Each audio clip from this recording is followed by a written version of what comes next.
ஒரு 50 ஆண்டுகளுக்கு முன்பு கொங்கு மண்டலம்தான் வளங்குளித்த மண்டலமாக இருந்தது. காவிரி டெல்டா மண்டலத்தில் இருக்கிற விவசாயம்லாம் கூட இதை பார்த்து தான் எல்லாம் பண்ணிட்டு இருந்தோம். இன்றைக்கு அப்படி வளங்குளித்த கொங்கு மண்டலம் இன்று வறட்சி மண்டலமாக மாறிவிட்டது. அதற்கு காரணம் பெய்கின்ற மலைகளில் அமராவதி, பவானி, காவிரியில் வருகின்ற வெள்ள நீரெல்லாம் கடலுக்கு சென்று விடுகிறது. தாதம்பாளையம் ஒரு பெரிய 300 ஏக்கர் ஏரி இருக்கு. அது அமராவதி நதியில் வர வெள்ள நீரை திருப்பி விட்டால் கிட்டத்தட்ட அங்கே ஒரு 15,000 ஏக்கர் வரை பயன்படுறதுக்கு வாய்ப்பு இருக்கிறது. அந்த ஊர் மக்கள் எல்லாம் சேர்ந்து இன்றைக்கி 40 ஊர் மக்கள் சேர்ந்து இங்கே கூட்டம் போட்டிருக்கிறார்கள். தாதம்பாளையம் ஏரிக்கு அமராவதி நீரை திருப்பி விட வேண்டும். அது கேட்பது நியாயம். ஏன்னா இல்லாட்டி நாங்கள்லாம் அந்த வகையெல்லாம் போட்டுட்டு கார்பரேட் கம்பெனி விட்டுட்டு போயிட்டோம்னா கார்பரேட் கம்பெனி வருவான், மரபணு மாற்றப்பட்ட விதைகளை கொண்டு கொடுப்பான். அதை சாப்பிட்டா இளைஞர்லாம் ஆண்மை இழந்து விடுவார்கள், பெண்கள்லாம் கருதரிக்க மாட்டார்கள். இதை ஒரு 15 வருஷமாக அந்த தாதம்பாளையம் ஏரிக்கு தண்ணீர் வேண்டும் என்று கேட்டுக்கொண்டு இருக்கின்றோம். இது சம்பந்தமாக துணை முதலமைச்சர் மற்ற அமைச்சர் முதலமைச்சரையும் சந்திக்க இருக்கின்றோம். ஐயா எடப்பாடி பழனிசாமி ஐயா இந்த பகுதியை சார்ந்தவர். அவர் இந்த விவசாய நன்மைக்காக செய்வார் என்று எல்லோரும் நம்புகிறார்கள். அப்படி அவர் செஞ்சுட்டால் நாங்கள்லாம் ரொம்ப சந்தோஷப்படுவோம். அந்த அமராவதி தண்ணீரை லிஃப்ட் இரிகேஷன் மூலமாக தாதம்பாளையம் ஏரிக்கு கொண்டு வந்தால், இல்லை என்றால் வருகின்ற தேர்தலிலே அது இடைத்தேர்தலாக இருந்தாலும் சரி அல்லது பாராளுமன்ற தேர்தலாக இருந்தாலும் சரி, தேர்தலை அந்த 40 கிராம மக்களும் ஒரு மனதுடன் புறக்கணிப்பார்கள். அங்கே எந்த கொடியும் கட்டவிட மாட்டார்கள், எந்த சின்னத்தையும் எழுதவிட மாட்டார்கள். தேர்தல் புறக்கணிப்பு என்ற ஒரு சூழ்நிலை அங்கே வந்துவிடும்.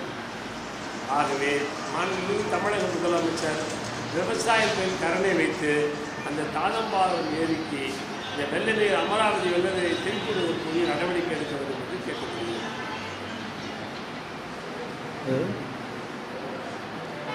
அந்த 20 தொகுதி இது திருவாரூரில் தேர்தல் இடைத்தேர்தல் நிப்பாட்டிட்டு திருவாரூரில் தேர்தலை நிறுத்திட்டாங்க. அது மத்திய சர்க்காருடைய இன்ஸ்ட்ரக்ஷன் போல இருக்குது. அந்த இதில் வச்சுட்டாங்க. 20 தொகுதி தேர்தலை நடத்த வேண்டியது தேர்தல் கமிஷனுடைய கடமை. ஆனால் அதை செய்யாத போல இருக்குது தேர்தல் கமிஷன். எப்படி இப்போ சிபிஐ மாட்டிக்கிட்டு முடிச்சுக்கிட்டு என்ன பண்ணுறது முடிக்குதோ அது மாதிரி தேர்தல் கமிஷனும் தனித்தன்மை வாய்ந்த அந்த கமிஷன்லாம் இப்போ மாட்டிக்கிட்டு ஒன்றுமே செய்ய முடியாத ஒரு சூழ்நிலையை உண்டாக்கி இருக்கிறார்கள். அதனால் தேர்தல் 20 வருங்கிறது ஒரு நம்பிக்கையே கிடையாது.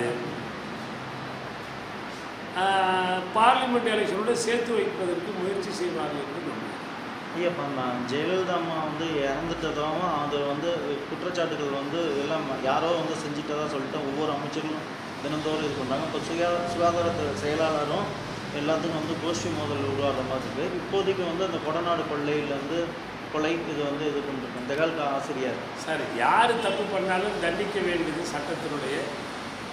சட்டத்தின் ஆட்சியிலே தன்னுடைய கடமை, ஆளுநருடைய கடமை. அது யாராக இருந்தாலும் சரி. தன்னுடைய மகனுக்காகவே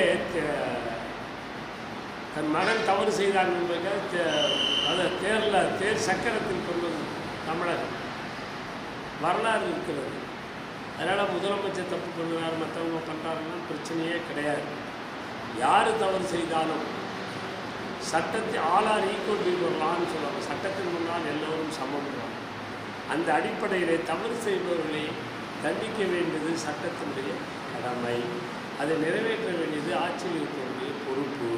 அதை செய்வார்கள் என்று எல்லாம் நம்புகிறோம். நாங்கள் கஜா புயல் தென்னை மரத்துக்கு 1000 இருக்கிறாங்க, 8 வழிச்சாலைக்கு தென்னை மரத்துக்கு 50,000 இருக்கிறாங்க.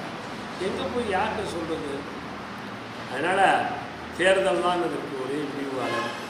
அந்த தேர்தலிலே விவசாயிகளுக்கு சரியான ஒரு முடிவை, அந்த நதிகளை இணைப்பது, லாபகரமான விலை கொடுப்பது, அதுவரை கடந்தளவு செய்வது, இதையெல்லாம் செய்தால் விவசாயிகள்லாம் சேர்ந்து ஓட்டு போடுவாங்க. இப்போ வர்ற 29 டெல்லியில் உண்ணாவிரதம் வச்சுருக்கோம். எதற்கு வச்சுருக்கோம் என்றால் லாபகரமான விலையை விவசாயிகளை கொண்டு கொடுங்கள், அதுவரை கடந்தளவு செய்ய வச்சுருக்கோம். அதுக்கப்புறம் 29 மாநிலங்களுக்கும் டூர் போகிறோம். அரசியல் கட்சிகள் தங்களுடைய தேர்தல் அறிக்கையிலே விவசாயிகள் லாபகரமான விலையை கொடுப்போம், அதுவரை கடன் தள்ளுபடி செய்வோம், அதே போல் நதிகை இணைப்போம் என்று எந்த அரசியல் கட்சி தேர்தல் அறிக்கையில் சொல்லுகிறதோ அவர்களை விவசாயிகள் 29 மாநிலம் இருக்கிற விவசாயிகள் எதிர்க்க மாட்டார்கள். எந்த அரசியல் கட்சியாக தன் தேர்தல் அறிக்கையிலே லாபகரமான விலை கொடுக்க மாட்டேன், இல்லை கடன் தள்ளுபடி மாட்டேன், நதிகை இணைக்க மாட்டேன் என்று சொன்னால் அந்த அரசியல் கட்சியை எதிர்த்து 29 மாநிலங்களில் பிரச்சாரம் பண்ணுவது என்று எங்களது அகில இந்திய விவசாயிகள் கூட்டமைப்பு முடிவு செய்யும். தமிழகத்தில் இப்போ வெற்றிடம் இதனால அரசியல் ஏராளமான நடிகர்கள்லாம் கிளம்புறாங்க. இல்லை, அரசியல் என்பது எல்லாத்துக்கும் உரிமை உண்டு. முன்னாடியே சொன்ன மாதிரி சட்டத்தின் முன்னால் எல்லோரும் சமம். அரசியலமைப்பு சட்டம் எதெல்லாம் பணிகளுக்கு பேசுவதற்கு சுதந்திரம் கொடுக்கிறது, எழுதுவதற்கு சுதந்திரம் கொடுக்கிறது, இப்போ ஒரு இடத்துக்கு போடுவதற்கு சுதந்திரம் கொடுத்துருக்கிறது, எல்லாம் சுதந்திரம் கொடுத்துருக்கு. சுதந்திர நாட்டில் யார் வேணாலும் அரசியலில் வரலாம். அது நாங்கள்லாம் அது உண்மையை அப்போஸ் பண்ணல. எங்களை விவசாயிகளையும் இந்த நாட்டினுடைய குடிமகனாக பாருங்கள். தேர்தல் வந்தால் நாங்கள் இந்த நாட்டினுடைய முதுகெலும்பு என்று கூறுவார்கள். தேர்தல் போயிடுச்சு நாங்கள் நாட்டில் அடிமைகள் மாறி இருக்கிறோம்.